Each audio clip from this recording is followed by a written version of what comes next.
So next, I would like to call upon our next young dynamic vitreoretinal surgeon, Dr. Apurva Ayachit, who is a consultant vitreoretina from M.M. Joshi Eye Institute. And she's also the academic head of the UC, that is the Young Ophthalmologist Society of India.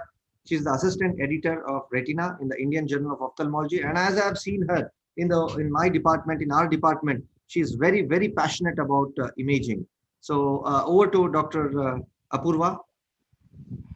Thank you, Dr. Srinivas.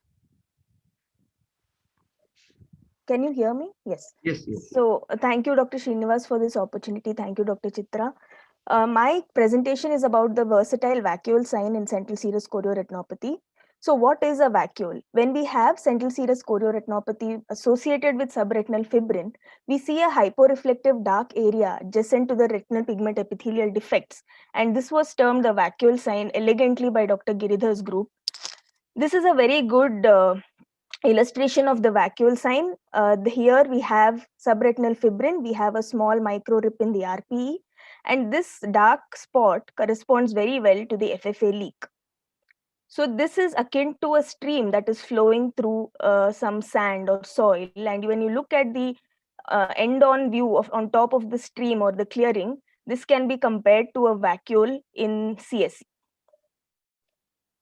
So my patient is a 50-year-old man with diminished vision in the left eye since 4 days. He's a diabetic and his other systems are normal. Right eye vision was 624, left eye was 2/36. The anterior segment was within normal limits.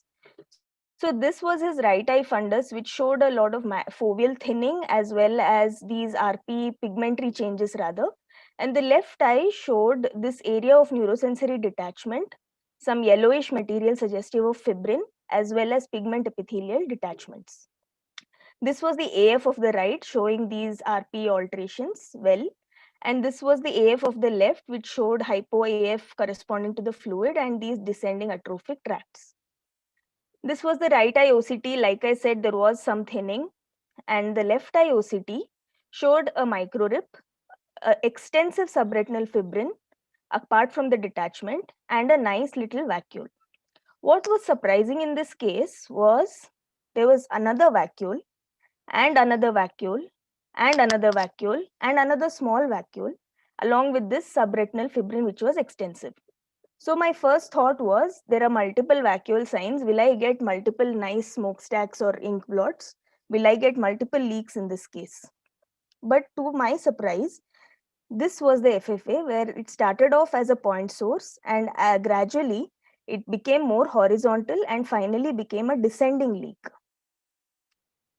So when I traced the vacuoles on the IR image, I was able to trace the leak very correctly on the IR image itself, which was corresponding very well to the FA.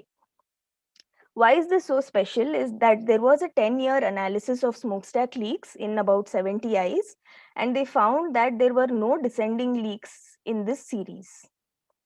But descending leaks have been described by Anuzi's group in the bullous variant of CSE, where at the edge of the RP rips that were seen in bullous CSE, like in this and this, from the edge of these RP rips, you could see descending leaks.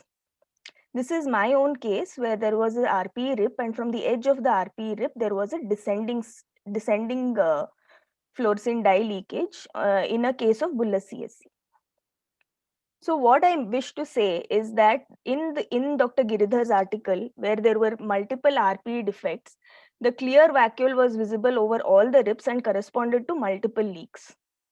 But my one case and some pearls are that when we have adjacent leaks which are standing alongside each other, shoulder to shoulder, when they are adjacent vacuole signs, and if it is associated with subretinal fibrin, and it is the non-bullous variant of CSE, we find a descending leak, and we can trace that leak even without an FA.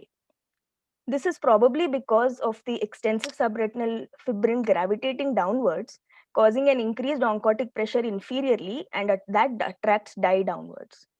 So this is just my one case and pearl. So thank you AIOS and ARC.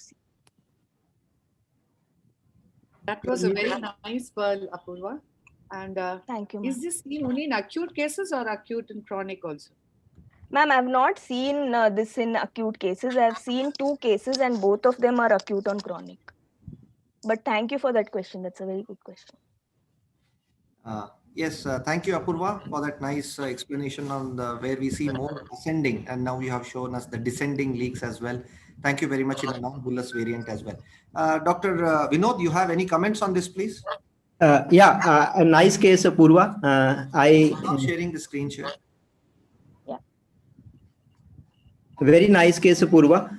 It's relatively rare finding. So one thing, this finding of central clearing, that is a ring-shaped fibrinous exudate, was first described in 2000, way back in 2005 by Dr. Shoji Kishi et al. So they described that there is central clearing because of the leak. So it's published in Japanese Journal of Ophthalmology. So Dr. Girdhar and group probably independently found this and labeled it as vacuole sign, which they recently published. And second thing I wanted to out smokestack is that very commonly, if you tilt the head of the patient while doing FFA, then due to gravity, the direction of the smokestack changes. So it can become horizontal also. Shobit, sir? Apurva, I would like to ask you one question. Do you postulate that this the inferior tract, which we see in some chronic CSCR, is this the genesis of that? What you have shown? So the genesis is that there's subretinal fibrin that is extensive, and that fibrin also gravitates downwards in a neurosensory detachment, and that causes an oncotic pressure which is more inferiorly. So it attracts the dye downwards. So that is probably the genesis of the descending leak. Because we see it very common in renal transplant patients on immunosuppression. Yes, sir. Yes, sir. Lalit, sir? You see, way back when I was in RP Center, we used to describe inverse smokestack leak also. And at that time, we never used to do OCT. But I think I agree with the Purva's observation that you see, because of it can't occur in acute suicide, it generally occurs in acute or chronic because of the fibrin present there. And because of that, only it goes down. It's an interesting observation, Apurva, on OCT, that multiple vacuoles which you have shown. That is what adds value to this observation. Yes. I think it's very important to diagnose it on OCT rather than FFA is quite evident of doing that, and identifying on OCT is really, and also on the IR images which it showed, I think is very keenly we need to look at these things as well. Anand, sir? I think a lot of fibrin should also be an indication for investigating these patients more with ICG. Yeah. Yes, Can you hear Apurva. me? Yes, sir. Yes, sir. Yeah. Dr. Anand, you have Yeah. So I think it's very interesting. Yes. Yes, Can you hear me? Yeah. Now Yeah. we're able to hear you. Yeah, so I think that's interesting. And the subretinal fibrin is viscous, as she kind of alluded to, and that it's well known to be to gravitate, also distort the leak, and it can distort it not just inferiorly but in a bizarre number of directions, and we've got enough evidence for that. So it can do it bizarrely. Obviously, gravitationally, it will track downwards. And you see this more often, obviously, the nephropathy patients where you have a greater incidence of this kind of viscous subretinal fibrin happening. And it can, with the turbulent fluid that is created, it can develop vacuoles in places where there may not be leaks. So that is there. Where you can find this in places where there can be leaks, but because of its very nature of turbulence and this convection which is set up and which leak track downwards, you may find it in places where you may not find clinically or tomographically obvious rips. So that should be kept in mind. But the thing is that you can see it, we see fibrin distorting it quite often. But you see, nice to spiral leaks also. We have seen spiral leaks also. It may not, follow a vertical path. I have had FFA. Yeah. Thank you very much.